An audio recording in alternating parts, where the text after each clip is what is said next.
I was halfway through a tasteless hotel croissant when my fiancée, Zoe, said, as casually as if she were asking for more jam, "What if Harper shot the wedding?" We were at a cafe that pretends to be a hotel lobby because the hotel is too cool to have a lobby. The place has those velvet chairs that make you feel like you're waiting to be interviewed by a perfume. Zoe was highlighting items on our wedding to-do list with a pen that smells like strawberries because her brain refuses to plan without aromatherapy. I was being supportive in the way men get praised for breathing near logistics.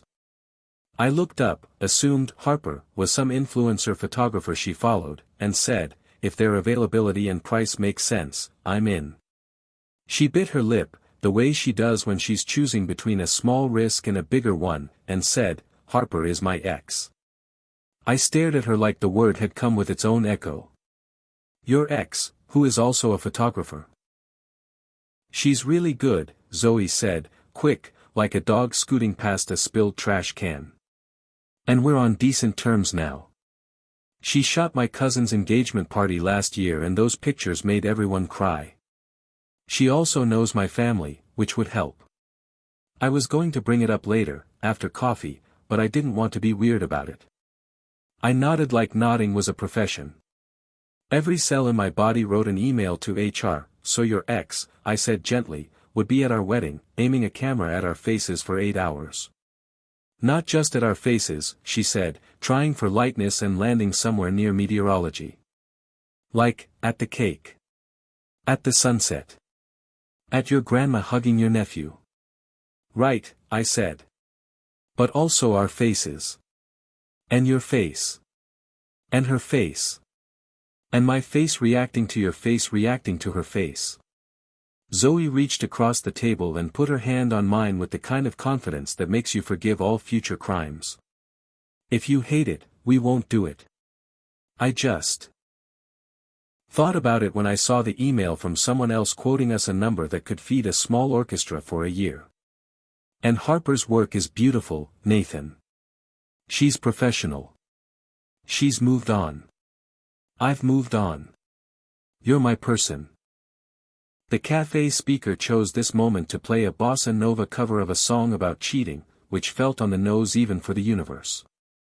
I tried to picture the wedding, my brother doing his bit where he cries when he laughs, my mom trying to make centerpieces stack like Tetris, and then a woman I'd never met gliding around with a lens, asking Zoe to tilt your chin just a hair, and the hair was a history I couldn't see. "Let me think," I said, which is what people who don't want to say no yet say. She nodded and went back to highlighting like orientation for a field trip no one wants to lead. The thing about being the reasonable one is that people keep giving you more opportunities to be reasonable until you become a museum exhibit. I called my friend Jonah, who is blunt in the way that gets him unfollowed by relatives. "Dude," he said, "no. That's a haunted idea. Your wedding is not a reunion episode. She says it would be cheaper." "Cheaper than what? Therapy?" "Because you're going to need that when your brain replays the footage of your wife's ex whispering, 'beautiful,' while your wife's veil catches the light." "She wouldn't whisper, 'beautiful,'" I said, which is the dumbest hill I have ever tried to die on. Zoe, for her part, did not press. She sent me links to other photographers and did not try to sell Harper to me like a used car salesman with a conscience. But the idea stuck the way glitter does: you think you've cleaned it up, and then the elevator light catches your cheek and you have to admit you're sparkling. We met Harper 2 weeks later because I asked to, which is an odd sentence to write and an odder decision to justify. I wanted to know the shape of the ghost. We picked a coffee shop full of plants and tables too small for conflict. Harper walked in carrying the kind of leather camera bag that signals quiet competence. She was taller than photos suggested, with the posture of someone who has lifted many things for other people and liked it. Her hair was short in a way that makes you think about 1998 movie posters. She hugged Zoe, quick and polite, and shook my hand, holding eye contact a notch longer than strictly necessary, like she wanted me to know she saw me. "I brought a book," she said, and slid an album across the table. It had photos of strangers who look like the better version of your friends, people who laugh with their whole faces, fathers wiping tears with knuckles like they're punching emotion. The pictures were gorgeous in that soft documentary way that feels like you happened upon magic instead of staged it. "You're very good," I said, trying to sound like a person who knows what aperture is. "Thanks," she said, the way good people say thanks when they're resisting making a joke about talent being a burden. Zoe and Harper did small talk like experts, filling the time with names I didn't know, references I only understood later when Zoe explained them while brushing her teeth, the cousin with the middle name everyone is mad about, the aunt who uses the word galpow like it's currency, the way Harper once fixed a microwave using chopsticks and faith. I watched them and felt that unpleasant sensation of seeing a room where you once didn't have a key. It wasn't jealousy so much as the ache of recognizing that your favorite person had chapters before you bought the book. Harper eventually said, "Okay, business. I can offer you a friends and family rate because Zoe is, inconveniently, both of those. I also want to say, out loud, because I like boring clarity, I'll be entirely professional. My job is to make you two look accurate and extraordinary. I'm not going to flirt with the past in front of the cake." She smiled, then added, "or behind it." "I appreciate that," I said, and I did. She was winning me over with competence and boundaries and the kind of dry humor that suggests she's told the truth and been punished for it just enough to understand its price. The sticking point came during talk of the engagement session.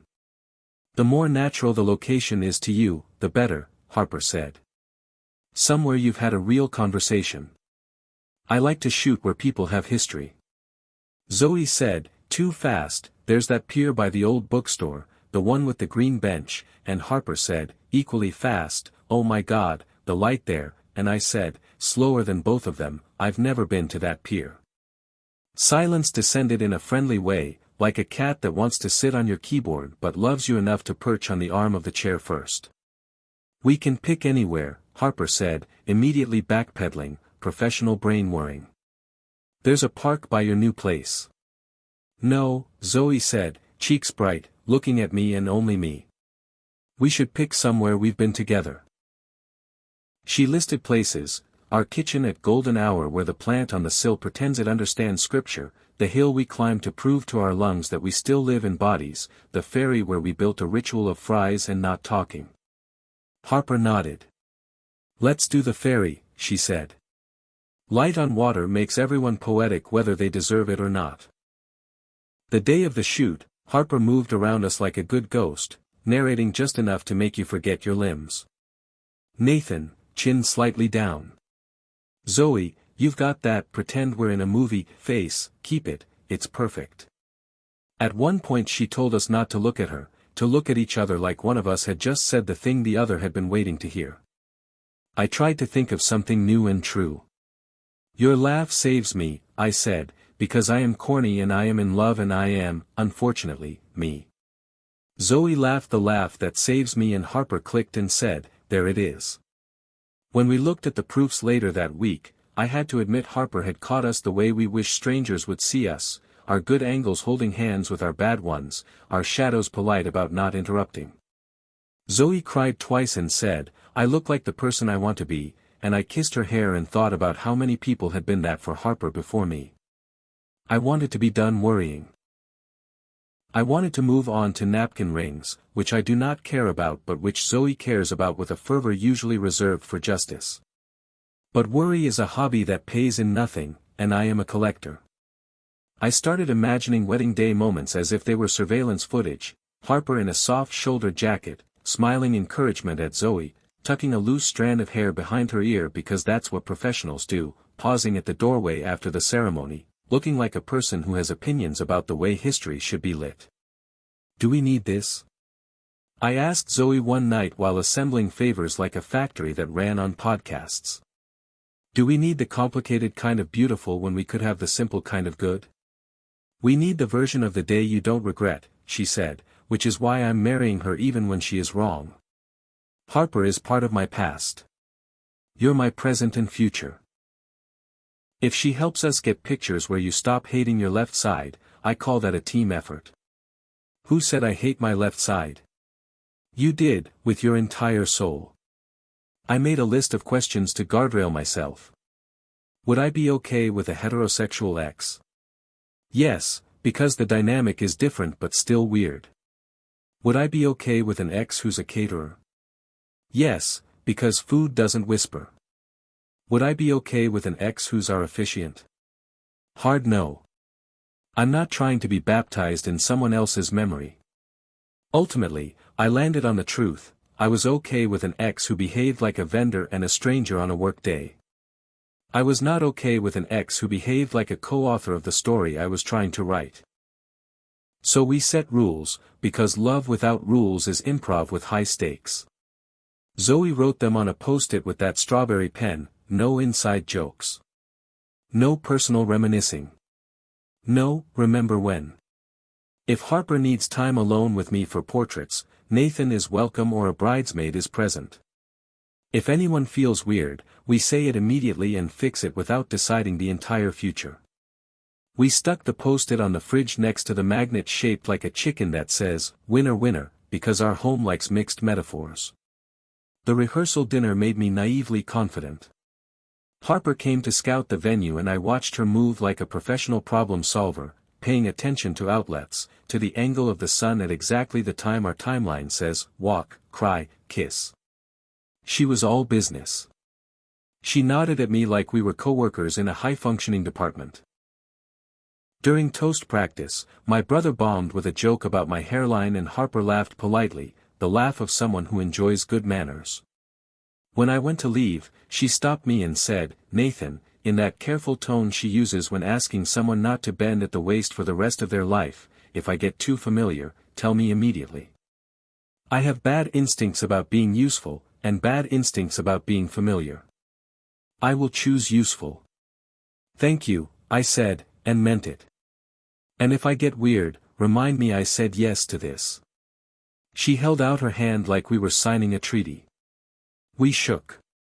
Wedding day, of course, arrived rudely on time, dragging sunlight through the windows like an overexcited friend. Zoe looked like Zoe and also like the short story I've been trying to write since I learned what language can do. My mom fussed with my boutonniere like she was negotiating with fate. My dad hugged me in the awkward, intense way that says he remembers my kindergarten backpack in high-res detail. Harper was everywhere she needed to be and nowhere she shouldn't. When Zoe put on her earrings, Harper took a picture that made my chest feel like a balloon in a kid's hands. When my grandma told a story about a camp dance, Harper's camera made a soft sound like agreement. It was good. It was almost boring, which is high praise on a day that tries so hard to be loud. Then came the couple portraits.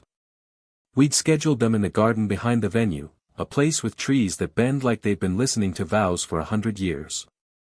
Harper arranged us with a kindness that made me want to tip.